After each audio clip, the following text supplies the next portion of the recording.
again, listen, I think we're pretty divided on this kind of topic. I think a lot of people in a legacy sense expect the Los Angeles Gladiators to put on a show, Matt.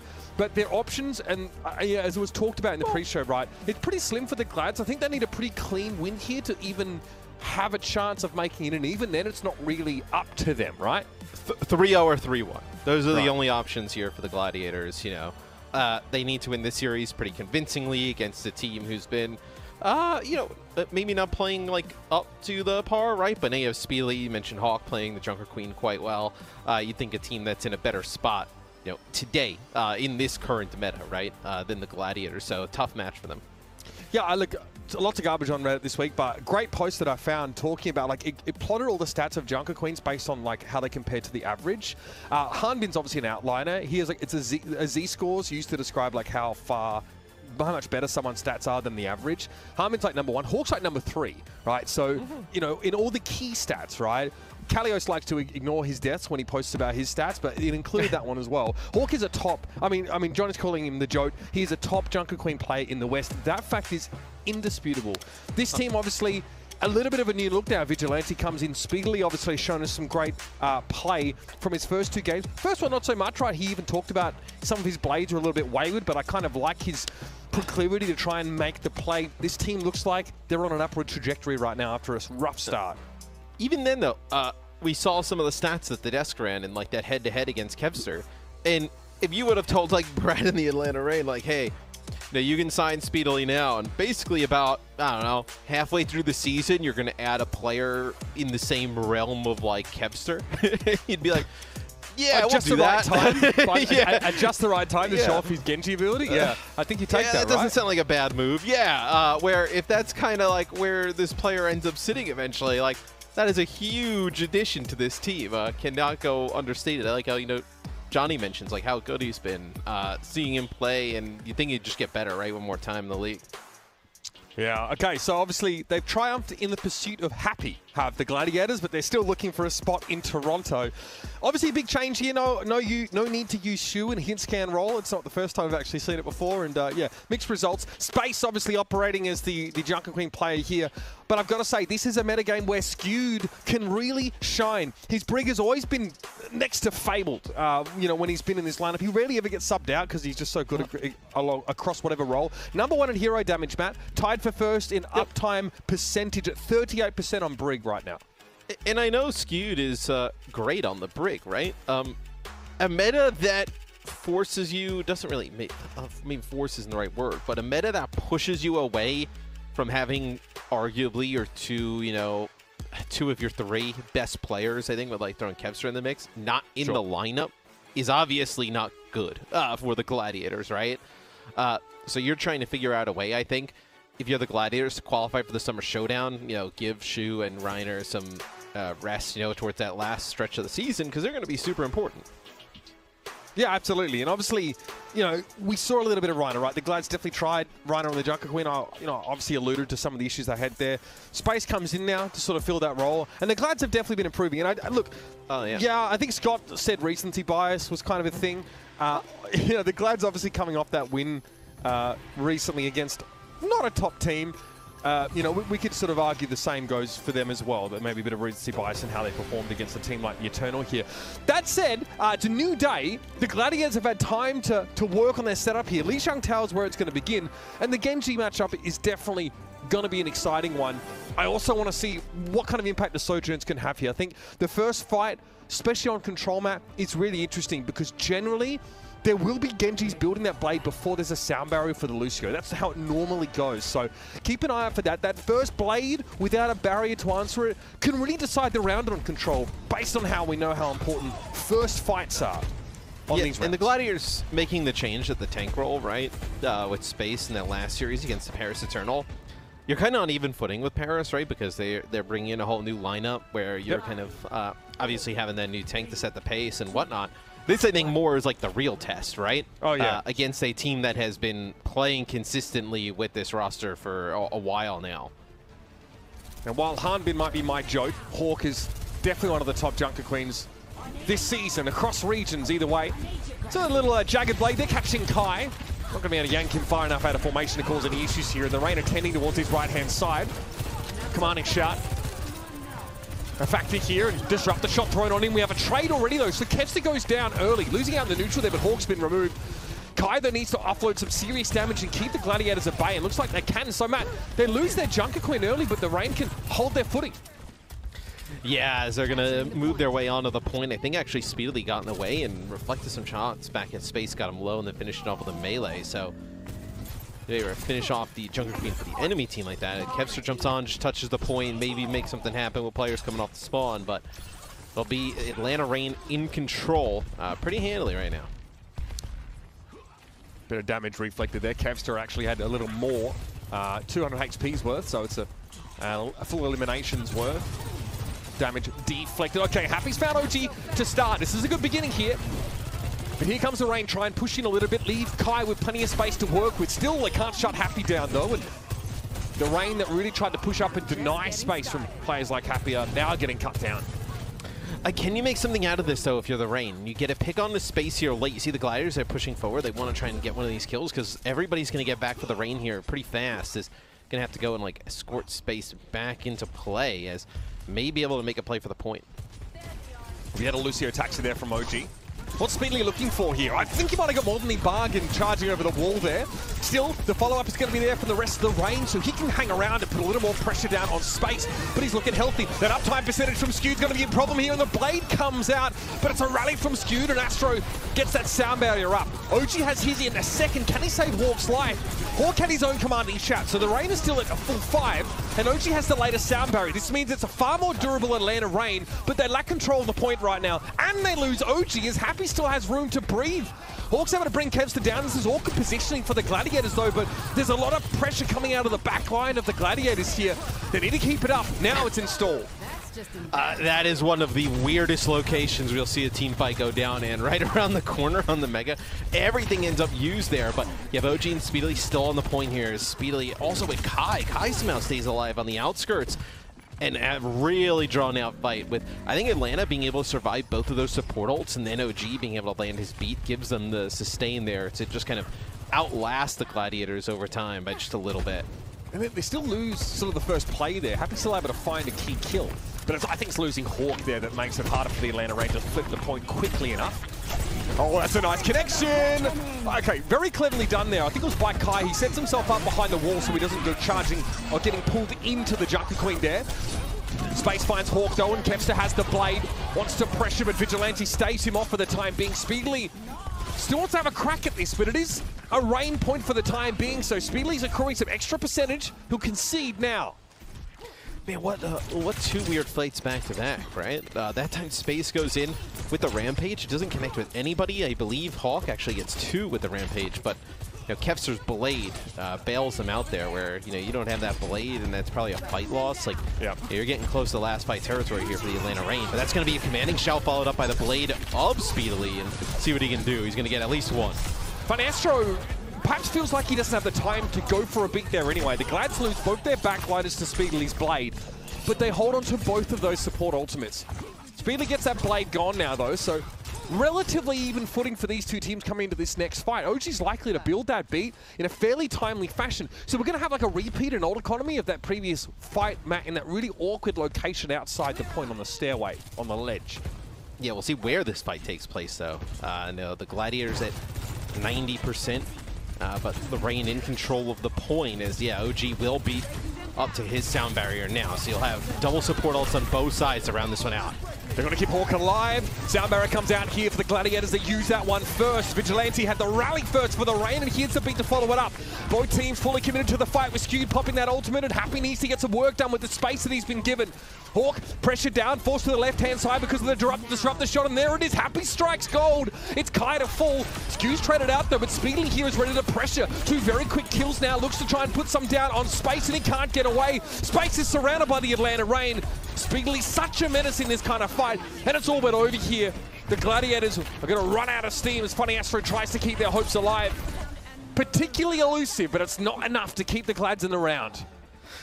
Yeah, as Kevster tries to come on a flank a little bit on that right-hand side from the point, and Vigilante just watching on the brig just shuts him down instantly. And Speedily able to really go off there on the Genji at the end, kind of the difference maker, right? Because everybody just pops their support ultimates, everybody just kind of puts some damage down into each other, you know, kind of stands there a little bit in the neutral, and at that point you're looking at, like, I think Happy had, you know, his overclock there, and, you know, Kevster coming on that flank, but really Speedily is the one who gets the most work done.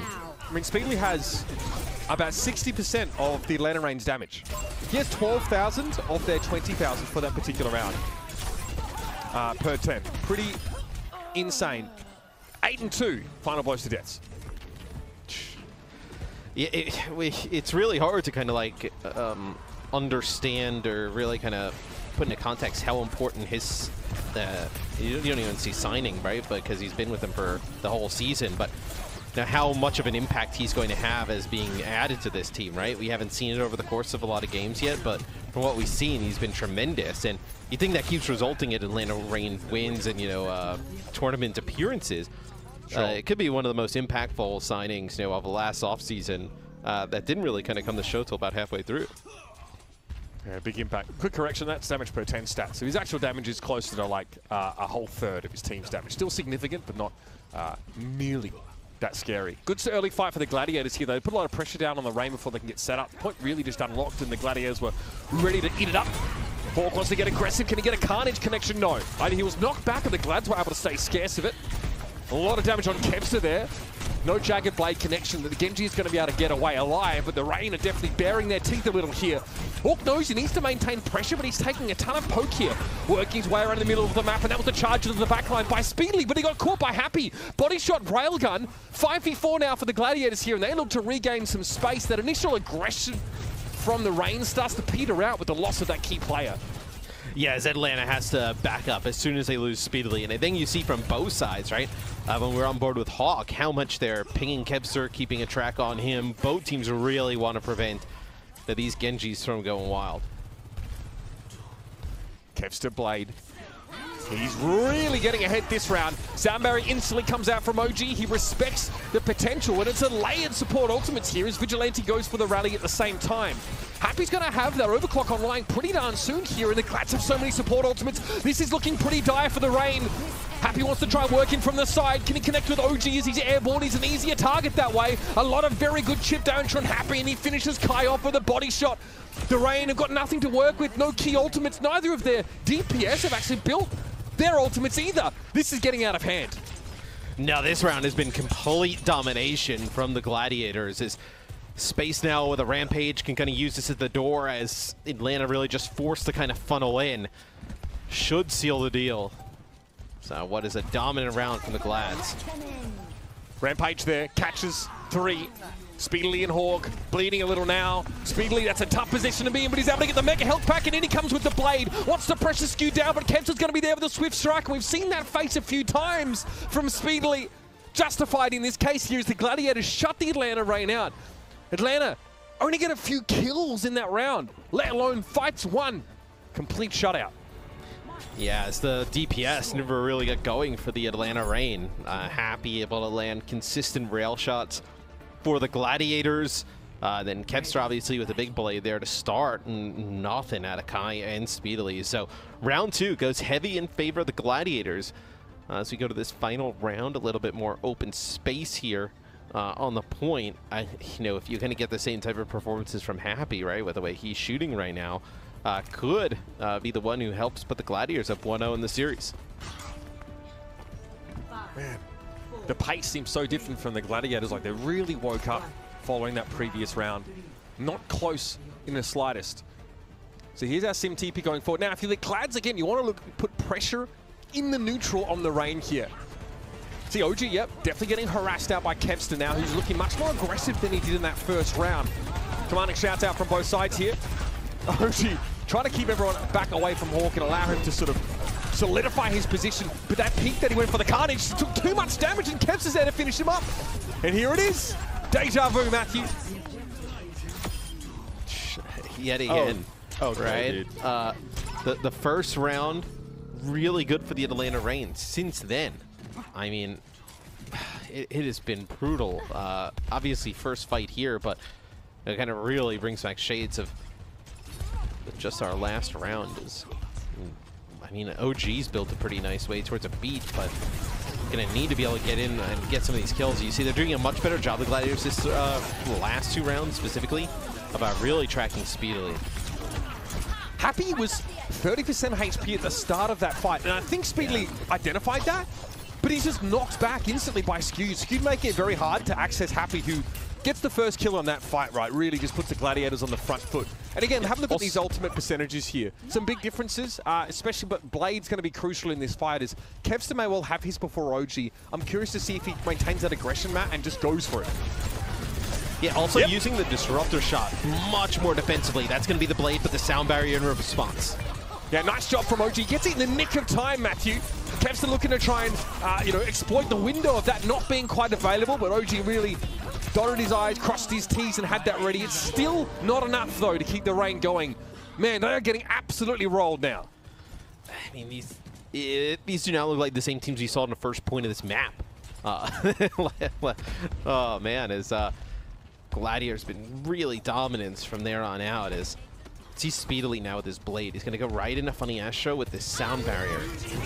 Start with the rally, now the Blade. Speedily with a bit of extra durability, but Funny Astro has plenty to share with his team.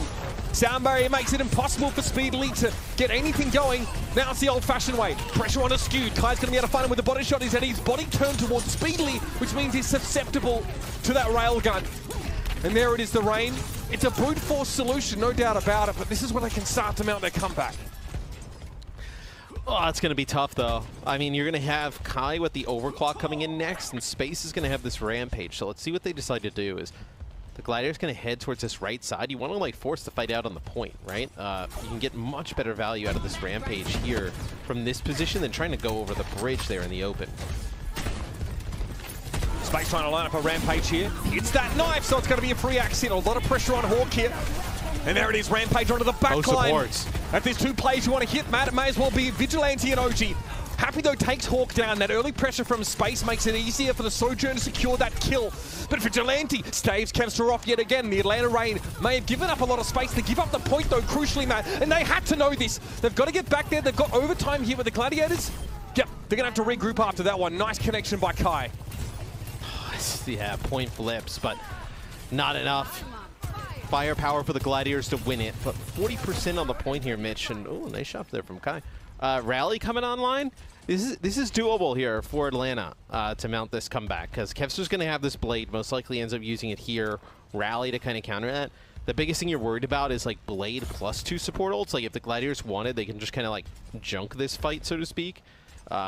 Get some of these ultimates out and then come back, and even if it's 99-99, let's say at that point, have a clear path to victory. Kevster really reluctant to pressure Kai. He doesn't know how much charge Kai has right now. So he knows he'll be taking a huge risk diving in. Rampage! Kevster can't get over the top of it, but he's going to go for the Blade anyway. What a madman! And he brings Kai down. Kai maybe not ready for that from Kevster, who goes hyper-aggressive and secures a key kill. Space is there with the follow-up, and the Gladiators can't believe they turned this map around, or at least I can't. They seem less surprised, Matthew, but that's the way it goes. They have the point now, and the Atlanta Reign have to desperately try and send someone there, but it's just not going to be enough. What a way to start the series for the Glads. They are 1-4 so far in the Summer Showdown qualifiers, and they are now starting to heat up. I gotta say, I am quite surprised as they bounce back after that first point and really put it to the Atlanta Reign. I think probably even surprising to the Atlanta Reign that the Gladiators kind of playing at that level today. Is, man, Kevster was really good here in this first map. Yeah, 13-4 on Genji with 12k damage per 10.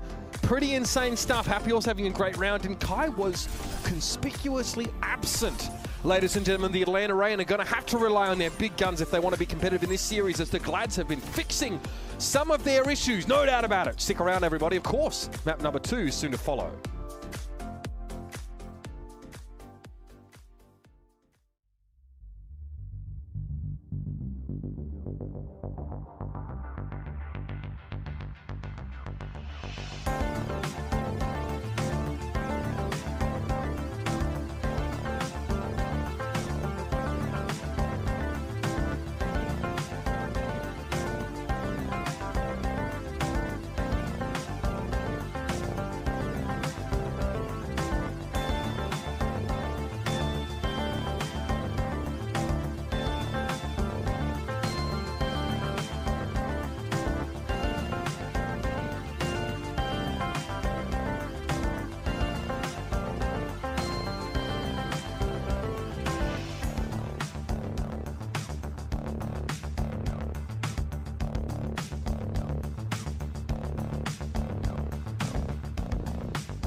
Not the way that many people expected this series to start here.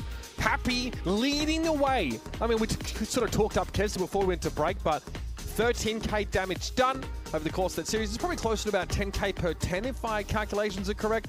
But we are talking 60% railgun accuracy, 15 for 6. Very robust scoreline here. And for comparison, Kion is able to get 7 final blows for the entire map. He really is struggling to keep up with Happy's impact. That's a huge component of the Glads getting off to such a hot start. Yeah, absolutely. And we know, I think Happy may have just needed a little bit more time, right? Leaving Washington and coming to the Gladiators and just kind of, I imagine just dealing with the whole roster changes mid-season isn't ideal for a player, especially you're going into a team that is high expectations but struggling mightily. Probably not the easiest situation to find yourself in, but I think it's only going to get better for Happy because we've seen what he's been able to do, whether it's like the Guangzhou Charge, Houston Outlaws, Washington Justice. I mean, he's just been a sick hit scan player wherever he goes. Where you're going to get that eventually for the Gladiators. I think it's just time to have him a little bit more comfortable in the situation, which it looks like is happening, which is a great sign for them. Eyes on the Gladiators here.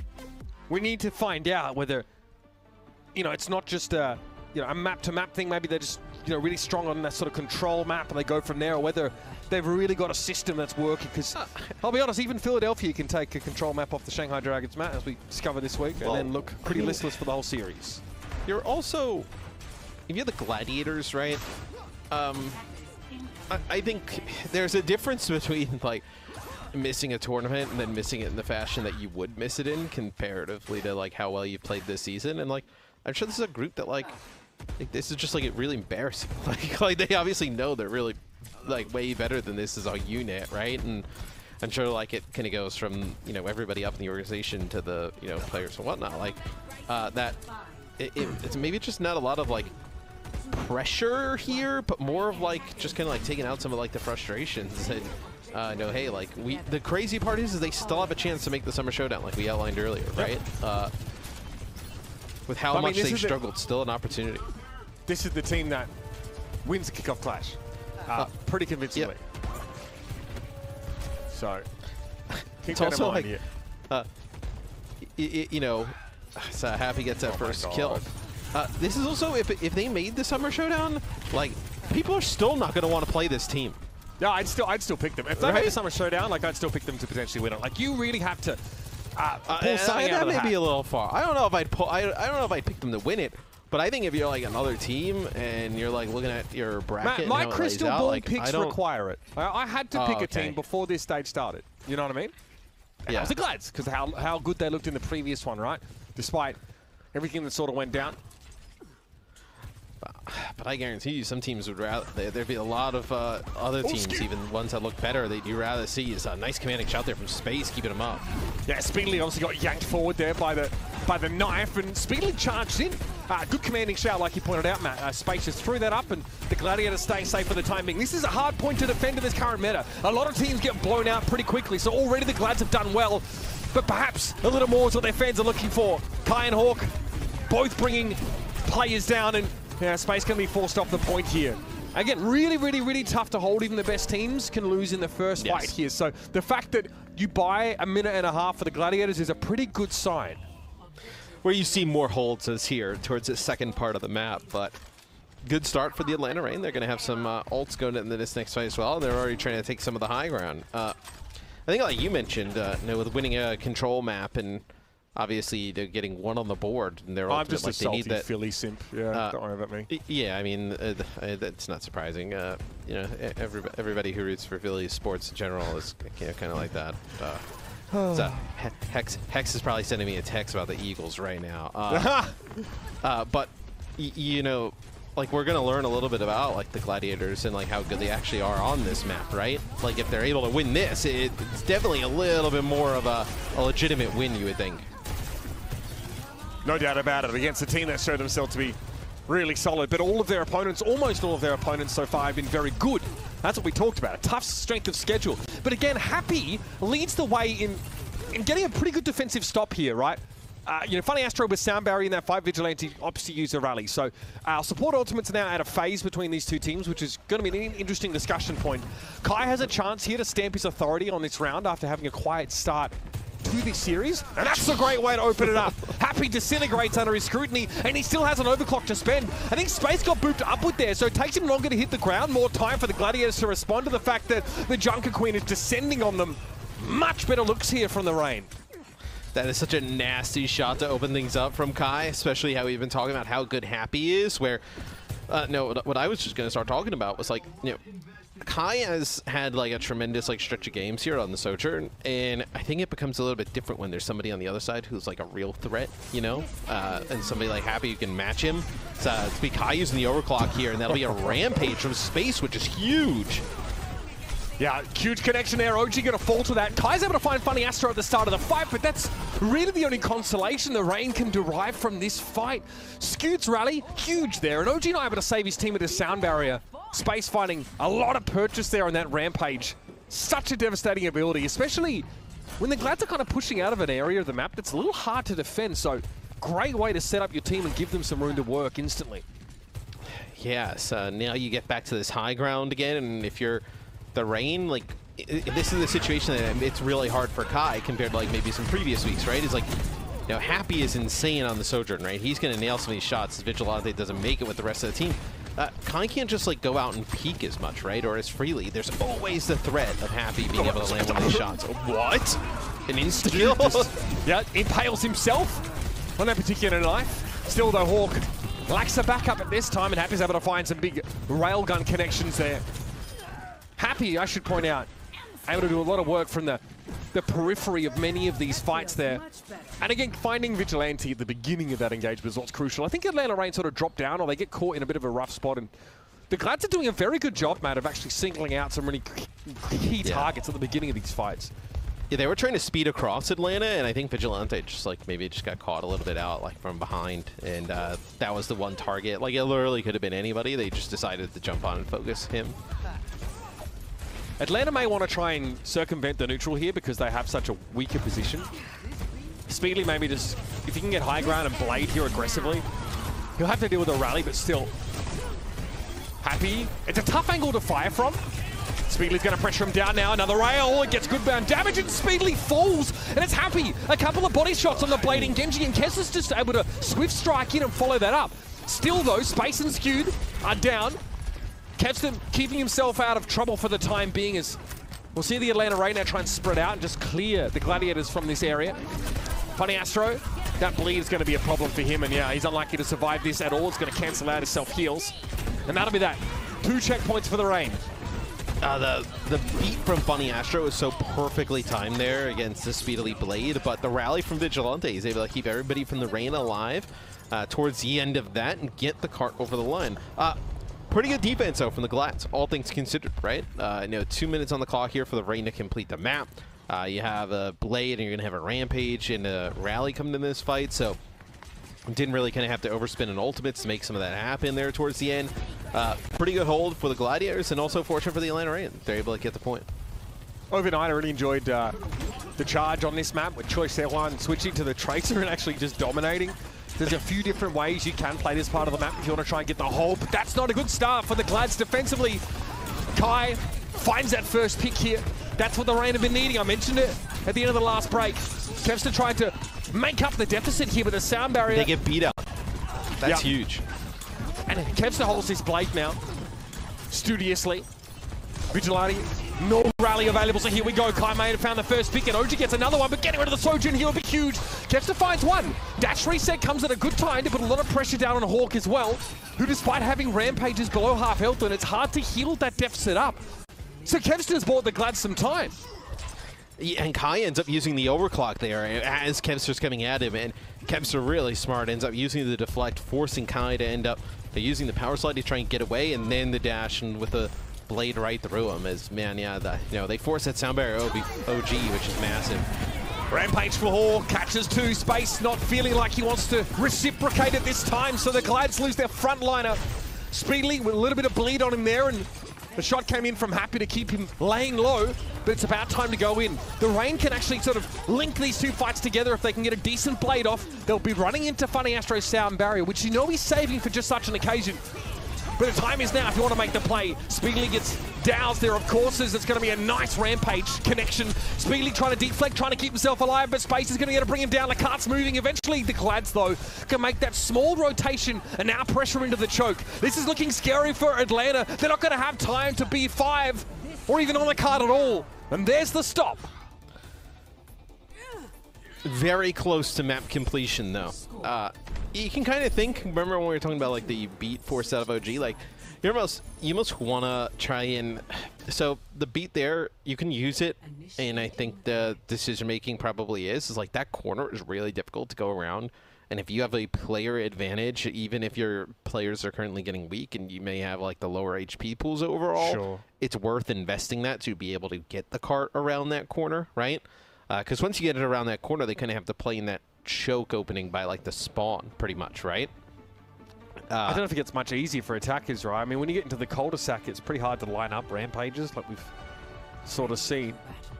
Yeah, but that corner, like, though, you have the high ground you got to deal with, like multiple off angles. Like if you kind of, teams will play pretty standard around that choke. But you've killed the enemy Junker Queen and you sound barrier, which is totally fine. I can't see anything wrong with that decision.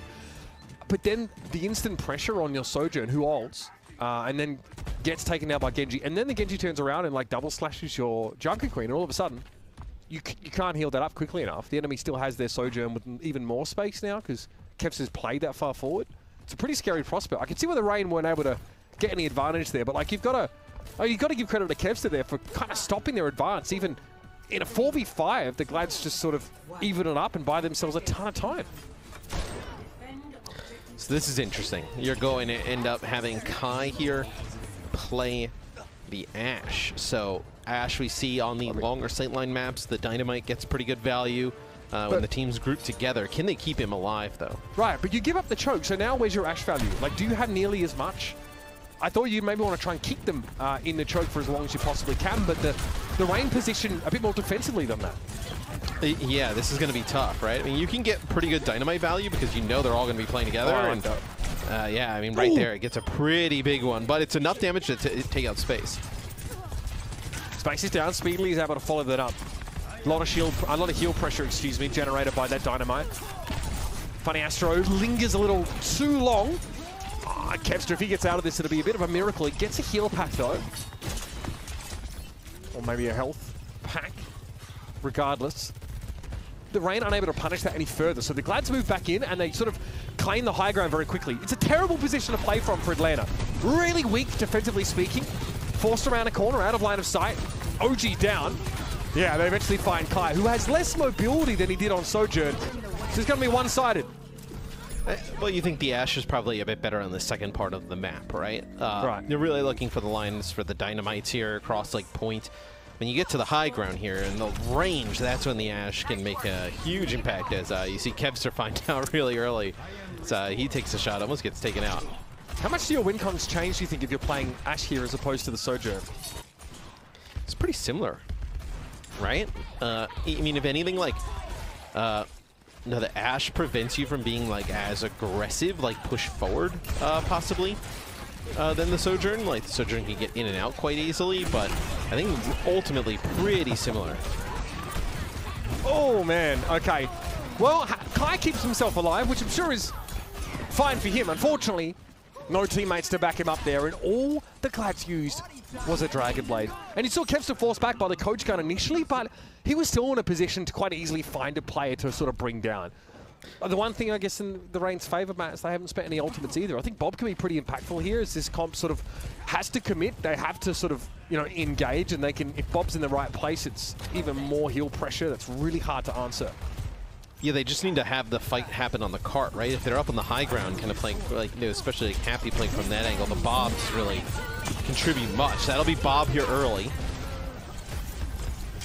Yeah, I want to point out, Bob's not used there in order to get a knock-up. He's not aimed at the Gladiators formation, but sort of at that corner where he can shoot down the long street, which is fine. The Glads do disengage. So, in theory, the Rain get what they wanted, I guess, from that Bob. Also, rally was used there by both sides. Keep an eye on that. It's only sound barriers here with a blade unanswered from Speedily. No one's looking at him right now. So they drop down, maybe unaware of where the Genji is. Speedily now, it's up to him to decide when this blade's most effective, Matt. Yeah, no, it's interesting. The Gladiators have taken like almost the defensive side of the map, and that'll be the blade from Speedily, sound barrier in response from Funny Astro. Yeah, Funny Astro goes straight away. As soon as he sees that blade drawn, it's a Q press. Here's a Rampage comes in. Big connections. Kevster as well, crucially connected with Funny Astro, also anti-heal, but Space is able to deal with Hawk. So even after the Rampage, oh, now the sound barrier comes in for 4 players only. It's going to have to count for the Atlanta Reign, but without their ability to take space with the Junker Queen, they can't get anything out of that extra durability. That's disastrous for Atlanta. Yeah, as Space ends up actually taking out Hawk right after the Rampage and then connects with 2. Connects specifically with Speedily, and they're able to follow up that so fast as Gladiators, they're going to walk this one in. They're going to have double the amount of time as the Atlanta Reign did at this point in the game. Tell me about that beat. Like, what do you think is the mindset from OG there? Obviously, they lose Hawk. Does he expect that? Is that, you know, is he beating with that knowledge? What do you think happens there? Potentially trying to save Hawk. Don't exactly see the timing on it, but like, do you think you can save Hawk potentially, that he's not going to get burnt down as fast? Do you think if you sound barrier, the sound barrier and like Hawk can actually come back and maybe, because you know you can commanding shout and like run out of the spawn, I guess, pretty fast, right? Like, sure. Could he make it back to the fight in time to draw it out even longer? You may have been in a spot for the Reign where you're trying to burn as much clock as possible. The Reign just exposed themselves big time to the Gladiators. They hard engage, right? With command shout, speed boost. But then we just see a disengagement from the Glads. And guess who was embedded behind the Reign this entire time? It's Kevster. So the Reign just charge away from their defensive spots. Kevster gets his pick of the litter. And then the Glads just close the fight out. The Reign are trying to force something here. 2 fights in a row. First the OG beat in a 4v5. Now that engagement. Neither are working. Nothing's working. And maybe that was to try and get the rally out, but not even needed. Now Skew's going to have it here for the end with the blade. Time to meet Jamaica Hawk, and so Kevster gets a bit of taxidermy going. Happy's able to find 2 at the overclock, and that is that. This ain't close, ladies and gentlemen. Make no mistake, the Los Angeles Gladiators are out to a 2-0 lead, and Hollywood really didn't feel competitive. No, not at all. No, I mean, what I said, I sided with Johnny at the beginning of the series, and I thought the Reign would really take it to him, but man, could not be more wrong thus far, as the Gladiators look motivated to win this series and give themselves a chance at the Summer Showdown. I can't wait for the Gator tweet after this series, win or loss. The man beat Baton. Have to see what he has to say about this one. So far, not so flash for the Atlanta Reign. The Gladiators, if they win the next map, or even if they lose the map and then win, they are still alive to make it to Toronto. I can't believe you conspiracy theorists out here are going to get paid off. It's unreal. Stick around. The Gladiators here, their fate is in their own hands for now.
Two shots, dead in the ground, we ain't the same, pull up. 3 rounds, bro, you done. We let it rain, head pop. So look out when we in the zone, don't play around. I got a strap, put to your back, tell you now, we laying it down, yeah. Bands up, trapped out, I bring the dogs, gang out. Look, don't wanna fade and drop out, got no clout. Think smart, this crucial. We ain't no average usual, nah. We let it rain, ain't seen a savage, who you?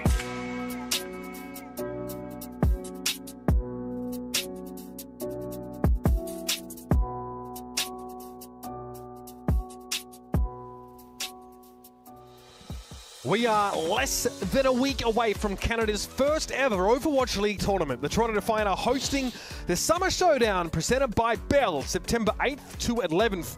Experience Esports live, play Overwatch 2, and come and join the party. And be sure, of course, to check out the Bell Fan Zone for the best seats in the house. Now, you may be wondering, okay, we're dealing with the Gladiators and the Reign here. What are the odds for these two teams? This match is a win and in for Atlanta. So far, that's not looking so great for them. For the Gladiators here, they're alive. They are somehow in the running to make it to Toronto. It won't be up to them, but if they get a 3 or a 3-1 here, they will stay alive. That's what's at stake. A 3-2 win would have them out. So they need a clean win so far. And mate, I tell you what, squeaky clean stuff on Hollywood, Matt. Really, really solid play from the Glads. Point A is hard to defend for any team right now in this kind of meta. The fact that they win one fight already puts them in good stead, in my opinion. Now, again, onto this next map. You've got to be a little bit scared if you're the Reign. Nothing was working in that previous map. Nothing. And going up 2-0 gives them a little bit of a cushion, right? You just got to win one of the next 2 for the Gladiators. Obviously, you would win the series, but you need to win whether it's 3-0 or 3-1 to give yourself a chance. That 3-2 won't really make an impact. So that's right. Atlanta, a reverse sweep to qualify. That's kind of what you're staring down the barrel of potentially here. You had to put it that way, didn't you? That's brutal. Yeah. I mean, a 3-0 loss is also quite brutal in terms of like map differential, right? Don't know how that kind of will play into things. Like if, you know, Atlanta obviously doesn't qualify here, could get a bit dicey. I mean, the rest of the series is so important. So not surprised to see like the Gladiators come out like really like fire in a day, really like last chance. They got to dominate the series to do so. Atlanta with the chance to secure their spot though. They thought maybe look a little bit better today, but the Gladiators on defense first, happy on the Sojourn, nothing surprising. I'm wondering if we see this Ashe play more here from the Reign. For both of these teams, it's the last game of the Summer Showdown qualifiers. So for both of them, for maybe one of them, maybe both, this is their sort of last showing potentially here. So they really want to make it count. And yeah, the Ashe for Kai might still be an option. I see this a lot from Toronto. He's who really sort of sits on this Ashe and gets good value out of it here. To answer the high ground hold though, that's the question. Will this Ashe really be sufficient? The Reign aren't doing any Symmetra TP hijinks here, so they're allowing the Gladiators to play from this high ground and have an extended, sort of drawn out neutral. Yeah, so you just kind of sit around this corner happy with another kill, man. What was the series where we watched Kai just absolutely like dominate a game? Was it against Paris when He had like it was like almost 70% that may have been, railgun yeah. accuracy. Yep. Yeah, it almost feels like Happy is kind of transformed into that right now. He's been unbelievable this series. Best series is a Gladiator by far. Oh yeah, yeah. He's really, he maybe needed just a little bit of time. Not as much as I sort of thought to acclimate to a team like this. Happy, big impact player. Speedly's in a pretty dangerous spot here, and yeah, he has to eventually commit, try and make something happen, but Happy's just not missing right now. Big body shot connection. Again, Speedly goes down to half HP as soon as he essentially touches the ground here, so the fact that Happy picked that corner the way he did says that the Glads are feeling confident, Matt. They're feeling like they can get away with a little more than murder. And the longer this goes, it's just worse for the Reign. Obviously, just because in terms of like where they are on the map, but just like confidence. Like, who wants to just be held like here, like on this first corner? It's just brutal that like eventually it just feels like nothing can go right. So if you're the Reign, you want to see them get this as soon as possible. Here comes Bob, bustling his way through. Looks like his eyes are set on Happy right now, and Happy's able to put him down. Here comes the overclock from Happy. Can he get Speedly here? A little bit hard to track. The Genji, he found the head somehow. Speedly dropped into his crosshairs, it seemed. And now Hawk goes down. The Gladiators grinning from ear to ear. They come out of the retool of the, oh, no. Yeah, unfortunately. They come out of the retool, of course, of the Justice. And they make out like absolute bandits with this addition to their lineup. How scary is this? 1:42 left here for the Atlanta Reign to work with. I'll run you some numbers really quick here because Happy is 4-0 right now. The Reign have no final blows. I mean, yeah, it's brutal for Atlanta. 1:28. And then you're looking at what? Like, if you end up using your beat here, it's like beats combined with the blades on both sides, right? Like, I mean, this could be one that could, oh, that's a huge pick from Kai, especially on the Lucio. I was going to say, this could be one that it could be a stop right here. Guys are thinking about the blade. Hawk's down. They've lost him in a 4v5, no less. Oh, and they're going to blade.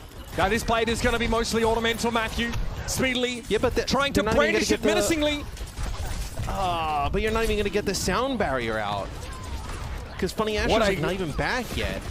What a complete and total capitulation for the Reign. They have less than a minute left. 45 seconds on this attack. What a disaster. An unmitigated catastrophe. I mean, when a team's getting kind of spawn killed for this long, there's really not much you can say. You know, I mean, I've been a big Atlanta supporter thing. all season, and this is tough to watch. Space. Playing it safe here. Blocking LOS as much as he can. That's a rampage there. Happy gets hit by, but a sound barrier is timed well. Funny Astra and Happy able to get away, and Kempster's found the blade. Killer Vigilante already. OG's a little bit too late with the beat. Again! Kempster now heads upstairs. He sees Kai on his own, and he can't even make it back to the health pack. It's a deflect elimination from Kempster on the Genji. It's all over. There is nothing left in the Atlanta Reign. Not even a whimper as they go down. Can't even push out a spawn, and the Glads is just so simple, Matt. Turn around on the attack, break the high ground hold, and be done with it. It's just one fight. It may not even be one fight. It could be one death that could just put this like away. In the sense, like if you're able to pick off like Hawk, let's say early here, for example, it's kind of over in a way. So the Gladiators put themselves in a.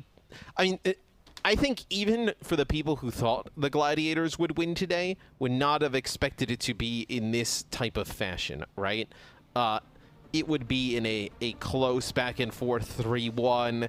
Maybe they win it in a 3-2, right? And they don't make it anyway, but they kind of show they're, a bit better.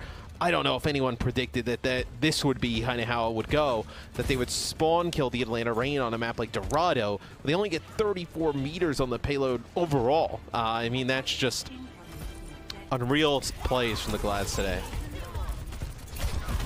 Here's obviously Kai trying to make the bob happen. In he comes. Look how quickly he gets burned down. Happy just nails him.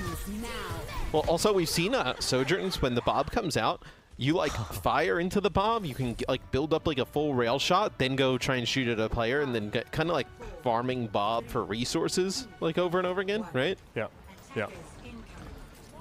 I Dash was on gonna say, defense. well, this allows you to do stuff like this, right? You can play like, you know, maybe a Hunt out of spawn here. I mean, you're really looking at just one pick. The box of victory is right around the corner.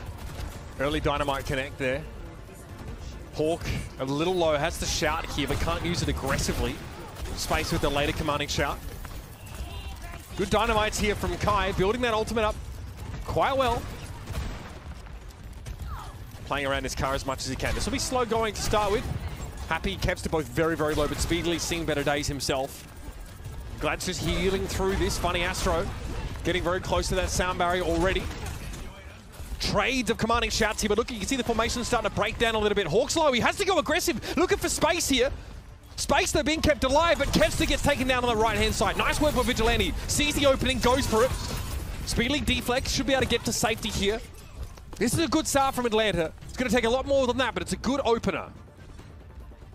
Yeah, but still now, you have Funny Asher with this beat, right? I mean, it's a good start, but you got to hold this position for 3 minutes. I mean, they're less than 10 meters away. Kev's still looking at pressure. Vigilante's down! Oh no! The beat couldn't come in time for Roji. It looks like the shout wasn't enough to keep him alive. There you have it. Kev's now cutting the cake, making a wish. Because the destiny of the Gladiators is out of their hands for the Summer Showdown. But for now, they stay alive. That's just a blowout. The first round of Control was all like, wasn't all Atlanta Reign, but was really went in Atlanta Reign's favor in a pretty meaningful way. And since then, they were nowhere to be seen. The Gladiators really took it to them here today, where I bet you there's a lot of other teams who are already in the Summer Showdown who are now looking at like what needs to happen for them to not go, because that's what we would like to have happen. No team is really looking to see a team that's got this level of potential show up to Toronto. Even when the Glads brought Happy in and people were screenshotting the lineup of 5 players and going, how is this fair? How is it possible that you amass this kind of power? They were still struggling in some of those games, but now they've really come alive. This win takes the Gladiators to 2 wins, 4 losses, and a 0, an even map differential. A very clean win to be sure. There are a lot of steps that need to be satisfied, but the Gladiators have taken the first one. Many would say it's the most important. This game, I'll be honest with you, it's not winning any beauty pageants, Matt. Got a lot of personality, though, that's sure. Let's talk about our player of the match here. Shouldn't be too much of a surprise for anyone, as the man surgically extracting key players from the lineup of the Reign is Happy. Oh, best series with the Gladiators, I think, by far here from Happy today. When you consider the stakes as well, right? Needing to win this match in 3-0 or 3-1 to keep their chances for the Summer Showdown alive. Going up against Atlanta, who's a good team, but then also going up against Kai, who's been one of the hottest Sojourns in the league thus far. Really, over the last 2 weeks, really kind of stepping up his game. Happy was dominant. Shut everything down at every stretch. It felt like he was always connecting on these rail shots. Regardless of the situation, even able to turn fights around for the Gladiators. Really tremendous series. Yeah, look, like north of 10k per 10, 11 final blows per 10, and really, really very solid railgun accuracy. Also, these deaths, this is unbelievably low. 3.2 per 10. Most Sojourners, I believe, hover towards 5. So that's really significant here. It also says a lot, I think, about some of Speedly's woes in this matchup. You have skewed in your way if you're Speedly, trying to access someone like Happy. It is very, very difficult here. The Gladiators, I mean, it's possible that it's a little bit too late for them to come alive, but great that we get to see this roster adopt the current meta and look really good. And it should fill you, even, Summer Showdown potential aside, it should fill you confidence for this team's ability to continue to make adaptations as the meta continues to shift. There's a lot of volatility, of course, now. We know the Junker Queen's going to get a bit of a tune down, so it should feel like this roster is well positioned, and of course, they're still in a great spot for playoffs. So keep your hopes high if you're a Gladiators fan. Keep your really obsessive threads going on Reddit about how they can sort of make it, because they got the first step out of the way. Let's check in with the truck and see how they feel here, the Reign. And oh man, they'll be hanging their heads after that one. Tough stuff, but let's head to a break. We'll be back with more games on this Summer Showdown Friday. The Overwatch League is brought to you by Upper Deck. the official trading card of the Overwatch League. And by TeamSpeak, the official voice supplier of the Overwatch League.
Hello, welcome to Game Break. I am joined here by Space. We got a reunion from the Los Angeles Gladiators. You guys just dismantled the Atlanta Reign 3-0. So obviously you guys needed to win this 3-0 or 3-1 to keep your dreams alive. Was that the focus going in the back of your minds? Like, we're going to come out of the gates, we're going to go hard, and we're not going to drop anything?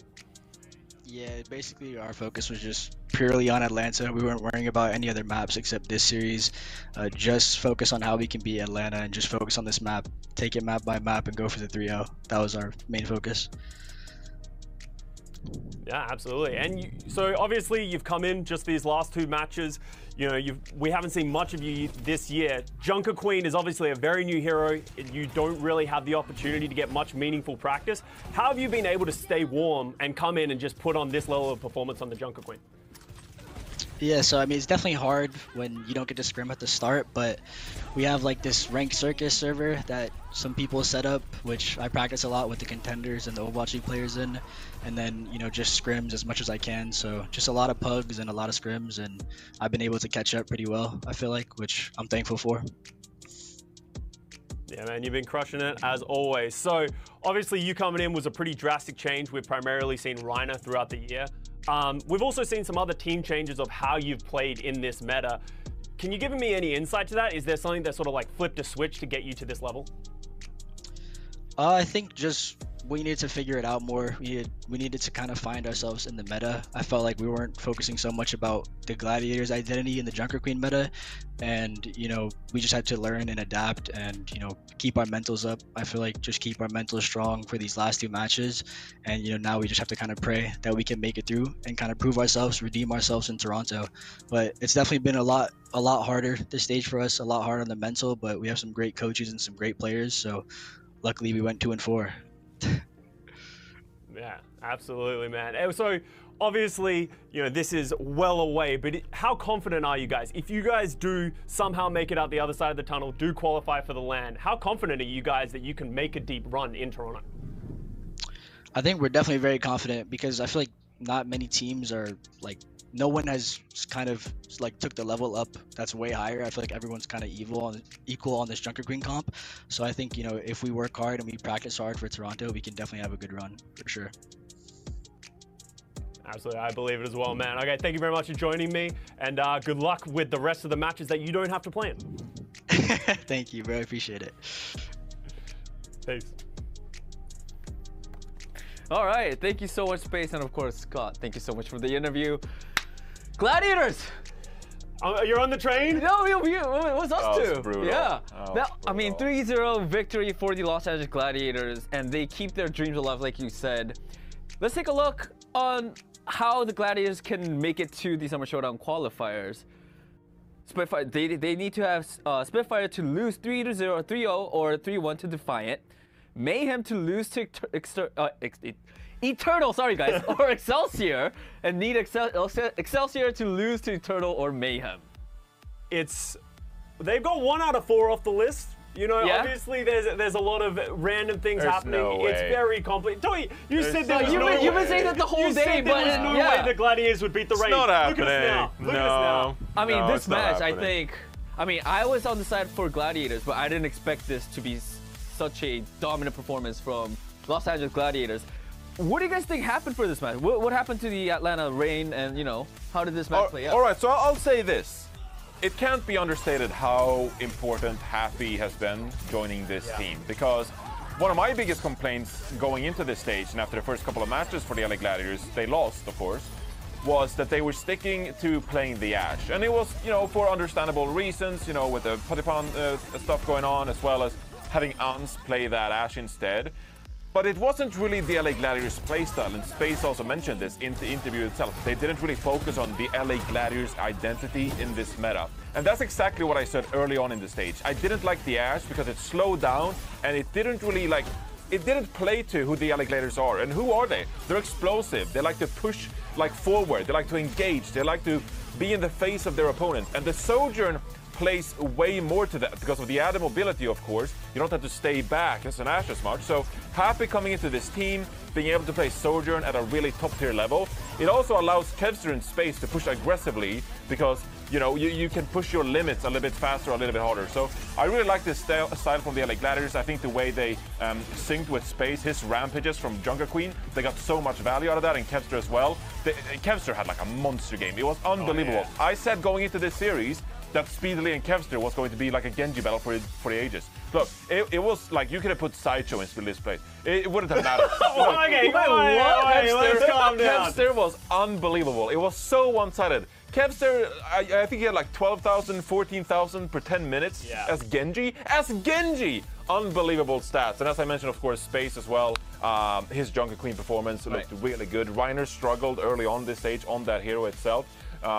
So Space, I think you gotta give him a lot of props for coming into this lineup, practicing like he said in the interview, and putting on a good show against Atlanta Rain today. I want to talk about Atlanta just a little bit because I'm pretty sure with this, not 100% sure because of all the math is weird, but I'm pretty sure the Atlanta Rain are knocked out here, and it's going to be a disappointing stage for them because I think that they actually put on some great performances. Not today. Yeah. I don't think this was reflective of who they were throughout the stage. Exactly, and I think that Dorado was kind of the highlighting moment of like where they were struggling. Like they just couldn't get value out of their ultimates as soon as there was too much pressure on them. They were late on sound barriers and time like that, but they just sort of opened the door for Space to do whatever he wants. And Johnny actually highlighted this to me in the match. The Rampage kill per 10 minutes, 2.9. That is a ridiculous number. So every time he is throwing out a Rampage, he is getting value from it. And that's such an important ultimate. And it's not only reflective of how good was your ultimate or your Rampage from the Junker Queen, it's how well are you playing the macro around defensive ultimates? Are you using it at the right time? And how good is the follow-up? Exactly. And that was something that Atlanta struggled with. Hawk actually got a couple of really good Rampages in, but he doesn't have the follow-up, and then he ends up getting punished from it. So, you know, Atlanta Rain, I'm pretty sure their run ends here, and they're going to be disappointed because they usually have that run through in the playoffs, and they're not going to have it here. They're still a great team, but I mean, also Los Angeles Gladiators. I said this before.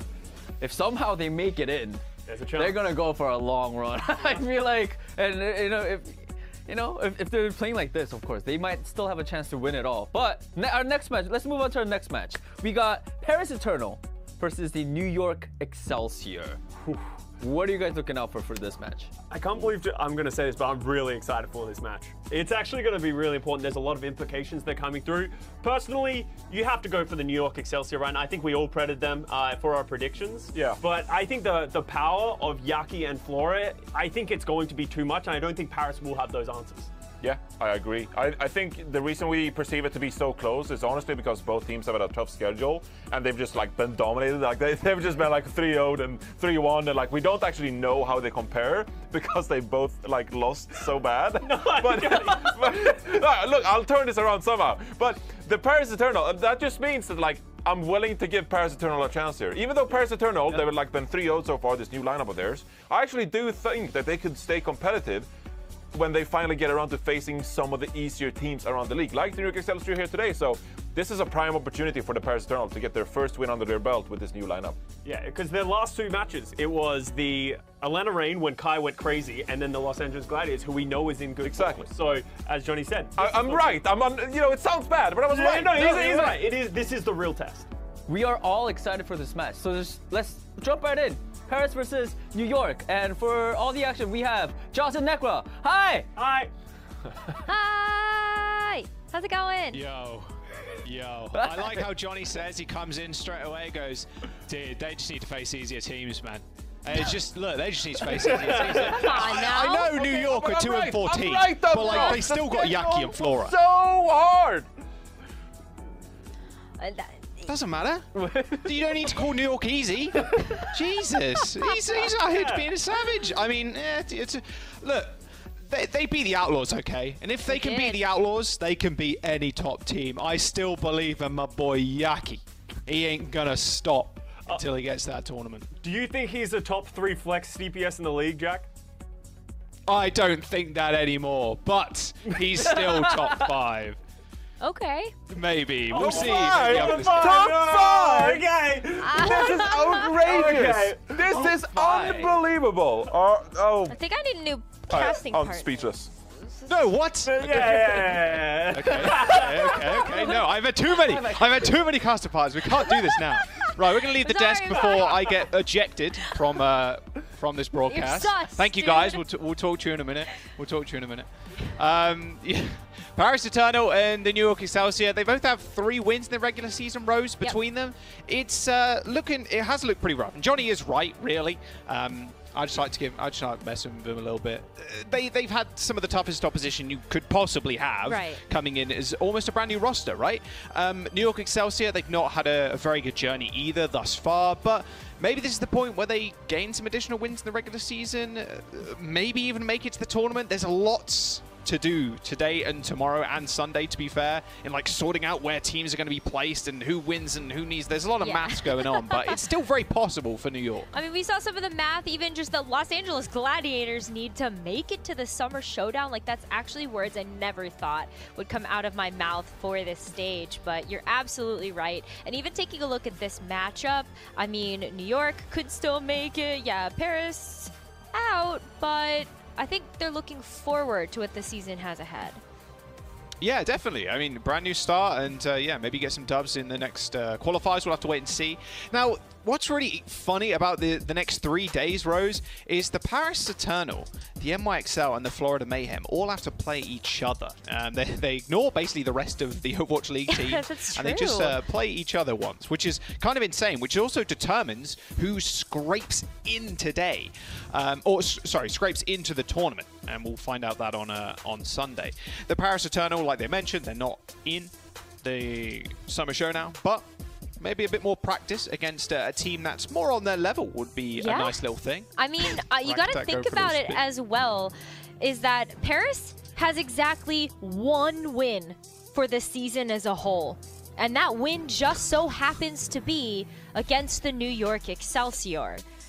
So I know that the Paris Eternal roster now that we're looking at is different, but New York hasn't changed very much, Jack. Maybe they can at least take some of that learning opportunity they had in that first matchup to use it against New York today. New York Excelsior. What you're telling me, Rose, is that New York Excelsior are scared of the chicken logo. That's what you're telling me. Well, you know what? They're scared of you might have to be. It was a 3-2. Maybe it goes the full distance. We'll have to wait and see. Yeah. Here is New York's starting roster. Who's really surprised at this point? Of course, both teams are going to play with this 6 for quite some time, I would imagine, unless there's some crazy switch-arounds later on in the season.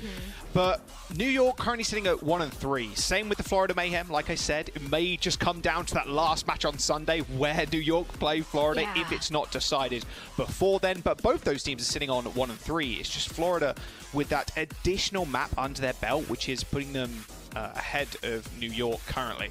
It's a scary situation to be in. You obviously want to make that tournament, but you're fighting over 4 places, and there's 2 teams that are currently sitting on 3-2 in the Vancouver Titans and the Houston Outlaws, who you can imagine are going to win. So even if you find a dub here, it's going to be tough.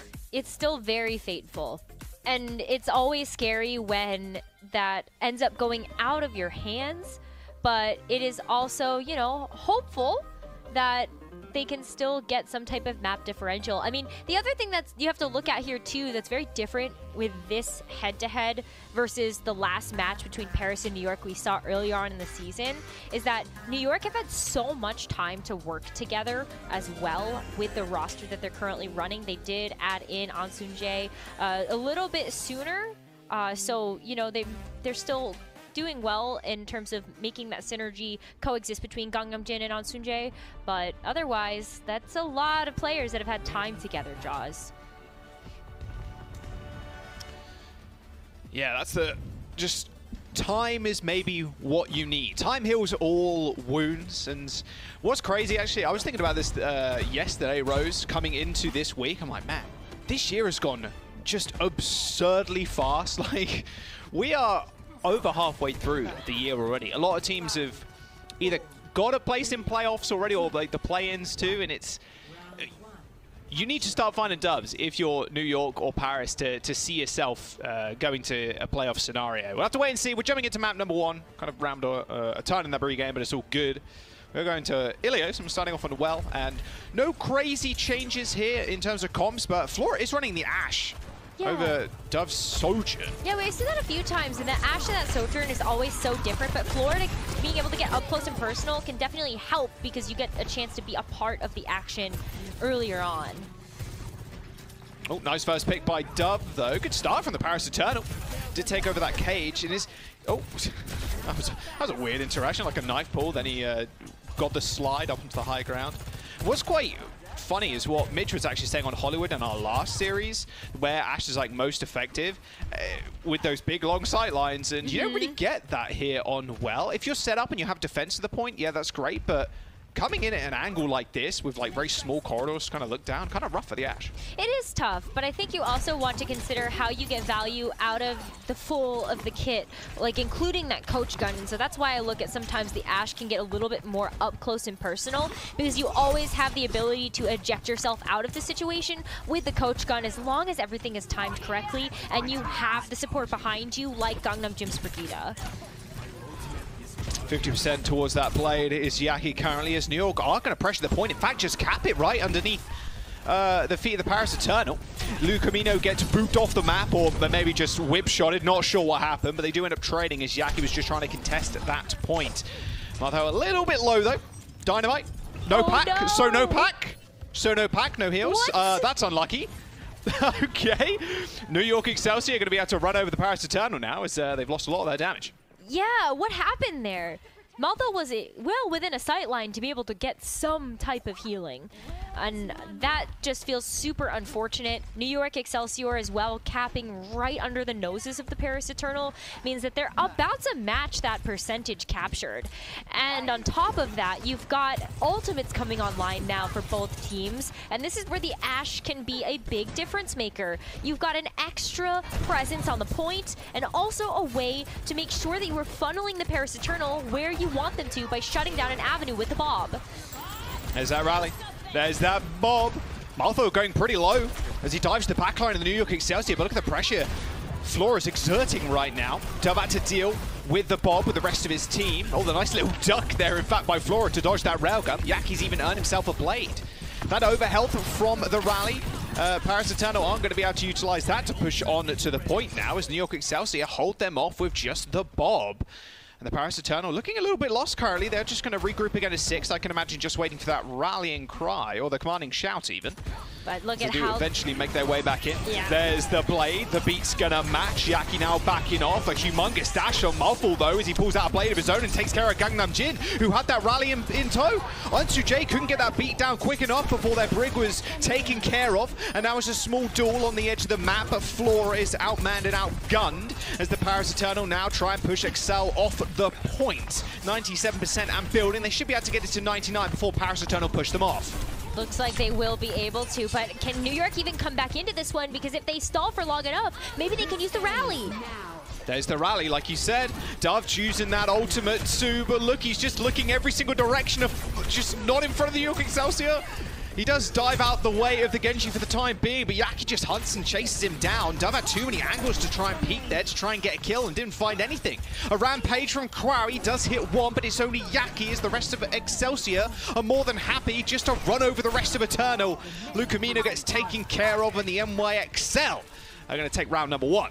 Really clean play there from New York. I mean, they also allowed Paris Eternal to grab some of the space on point before making sure they had the reinforcements to re-engage with the rally. So while they ended up giving it up just for a few seconds, at the end, they were absolutely kitted out to be able to finish out that point. And this is why, despite the fact that it might look a little tricky to play the Ashe, I think Flora is one of those players that has such a high proficiency with it that you can use the Bob, try to control those angles. But let's look at how, you know, Rack Attack here. This was... Oh, no, it hit Dove instead. You kind of look at him like, no cookies left. I I'm just so can't, sorry. I can't do anything. Oh, no. It hit Dove. Unlucky, I guess. Yeah, that's just unfortunate timing, I suppose. It's so hard because, like, how do you pack. line it? Yeah, how do you line it up too and get it completely accurate? No worries, Rack Attack. It's okay. Happens to the best of us. Yes, it does. All right, so Flora is still staying on the Ashe. Quite a lot of high ground for you to kind of utilize, but look at this. Maltho already trying to peek his head in, try and disrupt that backline presence of the Excelsior. Well, New York are more than happy, it seems like, just to move to the point. Maltho's still doing a fair bit of damage, and now Flora's found himself running away from the front line of the Paris Eternal, right into the waiting arms of Crowy. That was almost a big boop off the edge there. Ganon-J. Ansun-J does manage to get Lukamina. Oh, Ansun-J boops 2 people off the map. I mean, that's just rough. That's real rough for Paris Eternal. Yeah, but look how much charge Ansun-J walked away with from that engagement as well. I mean, this is very good to see Gangnam Jim and Ansun-J for New York Excelsior getting up to those supportive ultimates so quickly. But on the flip side of things as well, I don't think that Paris Eternal is too far behind when it comes to the pace of how they're working up to ultimates as well. So they're not out of this yet. Yaki's 70% towards that blade as Dove ends up just going down. Same with Maltho. All right, just a regular vanilla engage. No ultimates. So, yeah, there you go. That was extremely quick. And you're going to be super happy with that. Yaki's going to have Blade, and Paris Eternal's ults, especially their support bank rows, not looking great. No, I mean, still, you're like, for the most part, Lukamino is keeping pace with Ansun-J, but without the rally, without having either of those support ults online, Yaki's Blade can continue to snowball this point pressure for New York. This is already 50% and counting, and with the Blade being able to hit some of those key targets in the back, that could be big here for New York. Wow, Dub's already pretty low and used his slide. He's actually getting booped around by Ansun-J. Riley available for Excelsior as Flora uses that bomb. Going to hold off the Paris Eternal. In fact, just kill off Dub. They don't need to use anything else. They've only used the bomb in the fight. More than happy. Paris Eternal, unfortunately, just getting cut to ribbons right now. That was a stagger as well, so now all of a sudden we're looking at that last fight territory for Paris. They finally have a sound barrier and a rally to work with here, but can they even use it as an engagement tool when they have to look at it as a response mechanism to the blade that Yaki has held onto? I think Paris would have loved to see that ultimate get used way earlier. Lukamino so low. Oh, no! Yaki actually got him in the air. Lukamino got booped up. Used that beat to try and keep his team in the fight, and Yaki just takes him to the skies. What an unbelievable boop and blade from the New York Excelsior. That was actually kind of sick. Okay, wow. And they win the map. Wow, look at that. That was crazy. Wow. That was a really nice boop and blade there. Jesus. That was Paris Eternal had no say in that matter at all. That looked kind of rough to start off the day, but New York Excelsior, with their back up against the wall, they need to win here today, Rose. They really do. I mean, this is a map that we can see New York Excelsior play for to keep their tournament dreams alive. A win here means that they get to potentially live to see another day. So let's see if they can do it. Oh, that was a very quick start. Very quick start on Control. We're going to jump to a quick break, though. Got map number 2. New York Excelsior. They want to take this home. They need to win here today to keep themselves in contention for a place in the Summer Showdown.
All right, bit of a speed run there on control.